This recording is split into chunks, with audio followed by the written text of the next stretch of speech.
All right, let's plunge into the unsettling depths of Black House. This collaboration between Stephen King and Peter Straub. Seems we've got some pretty eerie excerpts here, ready to peel back the layers of this small Wisconsin town and all its secrets. Right off the bat, the thing that grabs you is how King and Straub, they just weave this sense of foreboding, right from the very first page. Oh, yeah. Like even the name Black House, it just sends shivers down your spine, doesn't it? Mm, And then this whole idea of the territories, this parallel world. yeah.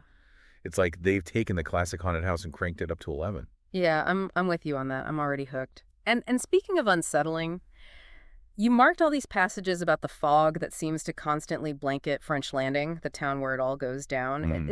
Is that just like atmospheric detail, or is there more to it, you think? Oh, it's definitely more than just a visual, that's for sure. It's almost like a shroud, Yeah. obscuring reality, Yeah. mirroring the confusion and uncertainty that's gripping the town as these murders unfold. Almost like the fog itself is a character. Right. Like it's a reflection of the town's anxieties, the Yeah. blurring lines between what's real and, well, what might be supernatural. Yeah, I like that. Like a physical manifestation of the town's secrets. Kind of.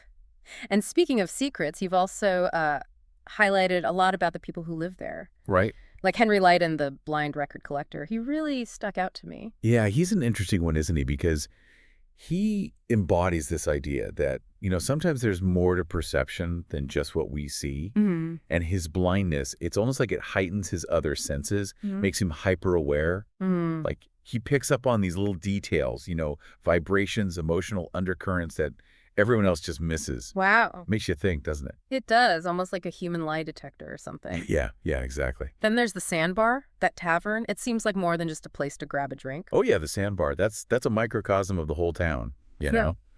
Like a petri dish where rumors and anxieties just breed. Right. And as the mystery unfolds, that's where we see the town's fear really take root. Okay, so we've got this unsettling town, intriguing people, and a palpable sense of dread. When does the mystery actually kick off? Things take a dark turn when young Tyler Marshall vanishes. Poof. Just like that. That's what really plunges French Landing into a state of panic and pulls Jack, our retired detective, right back into the thick of it. So, a missing child case, but we're sensing something more sinister here. Exactly. And then, the discovery of Irma Freno's body, another child, brutally murdered. That confirms it. There's something truly evil at work here. And the details, the way her body is found, it points to a killer who's not just ruthless, but possibly connected to the occult. Oh, wow. That sends chills down my spine. And how does Jack react to all of this? Is he hesitant to get involved given his past? Well, there's this passage you marked where Jack reflects on his previous case, the one involving that child killer Thornburg Kinderling. Clearly, that experience left some deep scars. But at the same time, there's this sense of duty in him, a need to protect the innocent that pushes him forward. He can't ignore the parallels, and he knows he might be the only one who can stop this before another child disappears. It's like he's wrestling his own demons while trying to solve this new mystery. And you mentioned the police have a nickname for this unknown killer. Yeah, they call him the Fisherman. The Fisherman. It's a name that reflects his methods, how ritualistic his crimes seem to be, and there are hints that he might be connected to the territories, which adds a whole other level of complexity to the investigation. So, a serial killer with possible supernatural abilities, that's terrifying. And then there's that gruesome discovery Jack makes on his own porch, right? Oh, right, that shoebox. Yeah, with Irma Freno's foot inside. Ugh, a chilling message from the Fisherman. A direct challenge, pulling Jack right into the heart of it all. That's heavy. But he's not the only one raising suspicions. In your notes, you mentioned George Potter, flagged a lot of passages about him. What makes him so important? Well, George becomes a suspect early on. He's an outsider, a loner, which fits the profile in some ways. And then the police find Polaroids of the murdered children in his stuff. Oh, wow. Damning evidence, right? But Hmm. something about it doesn't quite add up. Like he might be more of a pawn than a mastermind. So his role in all this is still unclear. Yeah, very much so. We're left wondering, is he truly responsible or is he being manipulated somehow? This whole thing is already so twisted. And where does Judy Marshall, Tyler's mother, fit into all of this? Judy is a fascinating character because, well, she's both vulnerable and strong. She's hospitalized after Tyler's disappearance, struggling with what seems like a mental breakdown. but she's also deeply connected to the territories. The Yeah, territories. she used to access them in her dreams as a child, it seems. She believes Tyler's still alive, trapped somewhere in that parallel world, and she sees Jack as his only hope. So she's not just a grieving mother, she's a potential link to the territories, and maybe a key to understanding the fisherman and what he's doing. Exactly. Judy's insights, her memories of the territories, fragmented as they become crucial clues for Jack. Her connection to this other realm suggests the solution might lie beyond the boundaries of the ordinary. Wow. This is already so much more than a simple murder investigation. Parallel worlds, supernatural entities, a retired detective battling his own demons while trying to save a child from, well, a truly terrifying fate. I can't wait to see where this goes. Oh, you're in for a wild ride, that's for sure. The deeper we go, the more unsettling, the more fascinating it gets. Last time, we were discussing Judy and her connection to the territories and how she thinks Tyler is trapped there. Makes you wonder, what are these territories exactly? What makes them so dangerous? You've mentioned they're like a place where magic and danger are all mixed up, but I'm still not quite getting it. Like, what rules are there? How is it different from, our world? Imagine a world where the laws of physics, they're more like guidelines, Okay. where time and space are all fluid, thoughts can become real. That's the territories in a nutshell. Anything's possible, which means danger can be anything too. Unpredictable, terrifying. Sounds both incredible and scary at the same time. And Judy, she's got this special link to it, right? You mark this passage where she talks about the territories, how she used to reach them through her dreams when she was a little girl. Hmm. Seems like those dreams, they left a mark on her, Yeah. Deep down, she could sense things there, even talk to beings who live in the territories, might even be able to influence things a bit, who knows? It's like she's got, like, a sixth sense for this place, a way of seeing things we can't. And I'm betting this ability becomes pretty important for Jack's investigation, right? Oh, for sure. Judy's insights, even though they're jumbled memories from her childhood, they're like a guidebook for Jack as he's getting ready to go into this unknown world. She remembers places, landmarks, even some of the beings that live there. Gives him a map, you could say, a sense of what to expect. So she's like his guide, even though she can't actually go with him. What kinds of things does Jack have to deal with in this parallel world? The territories are unpredictable, almost hostile to outsiders. The landscape itself can change, making it really tough to get around. And then there are the beings that live there, some good, some bad, each with their own agendas. Jack's going to need his wits about him, that's for sure, and the ability to think on his feet if he wants to make it out alive. Sounds like a trip through a nightmare.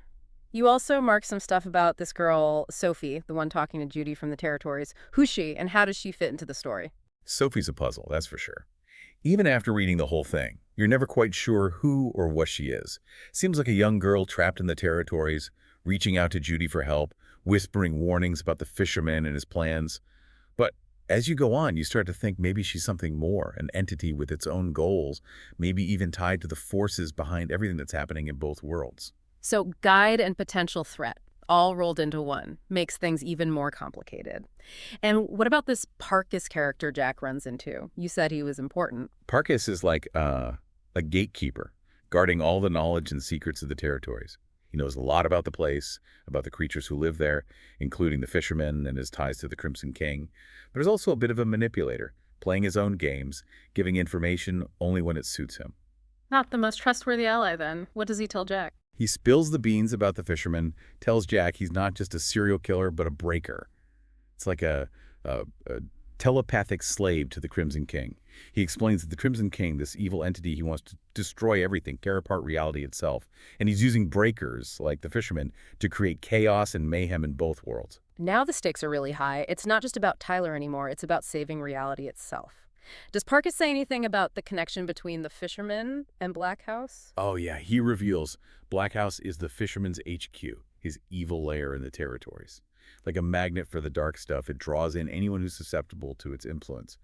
He describes it as a place where reality goes haywire, where time is messed up, and where the fisherman can access his full power. Ugh, sounds terrifying. Yeah. And we talked before about Charles Burnside, that harmless old guy at the nursing home, Maxton's, right? Is there really a link between him and Black House? Parkus confirms Burnside is more than just a killer. He's the fisherman's partner in our world. He's been twisted by the influence of Black House, doing the Crimson King's bidding, targeting the helpless and spreading fear.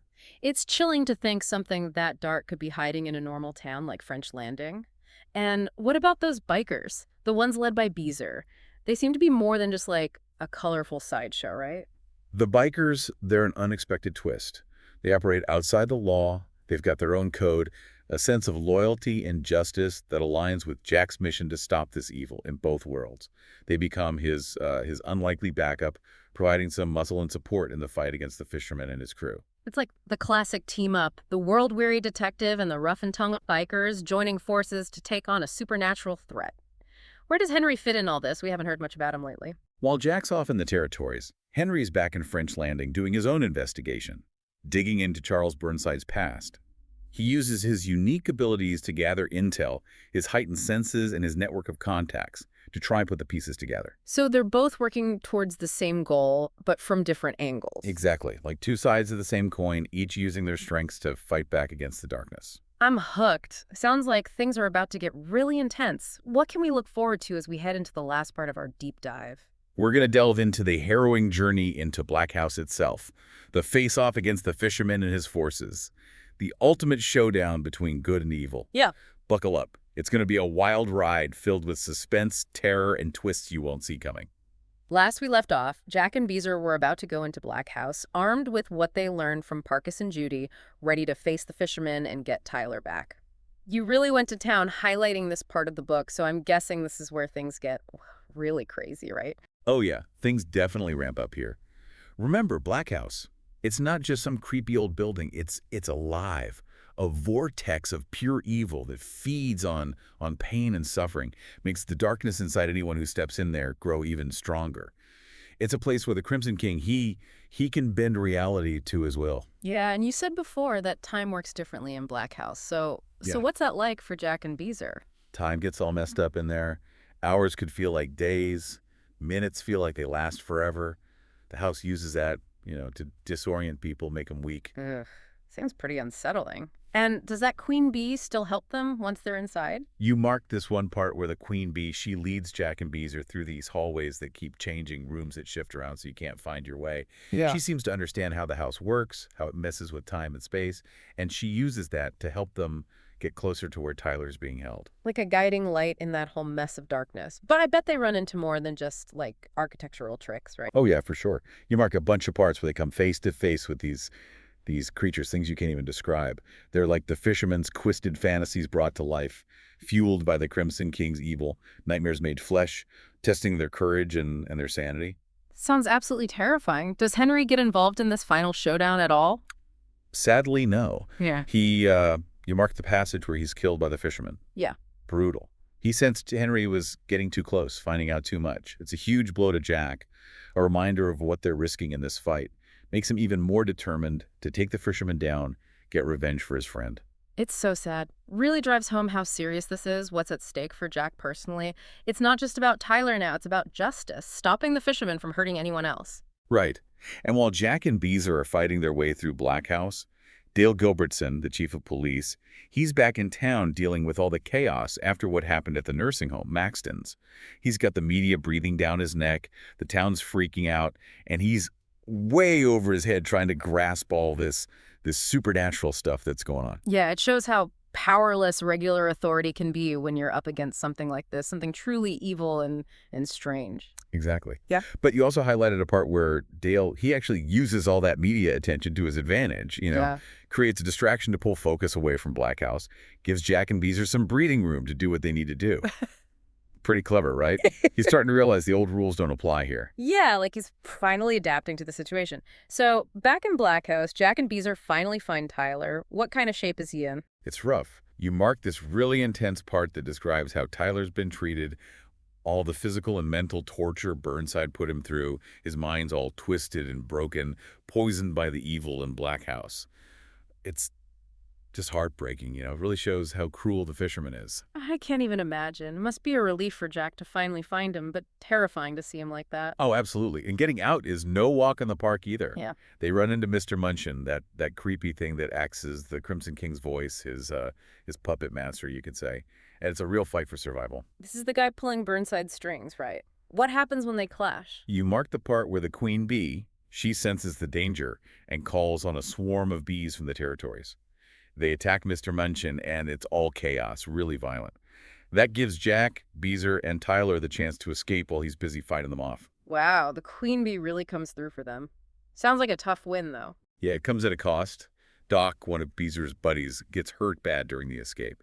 And even though Tyler's free, his mind's still messed up from what he went through, still tethered to Black House in a way. So getting him out is just the first hurdle.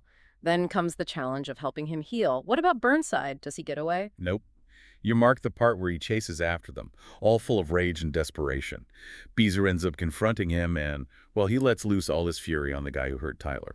It's a brutal end, but I can't say I blame Beezer. He was protecting his people, but it shows how messy this whole thing is, the moral lines getting blurred.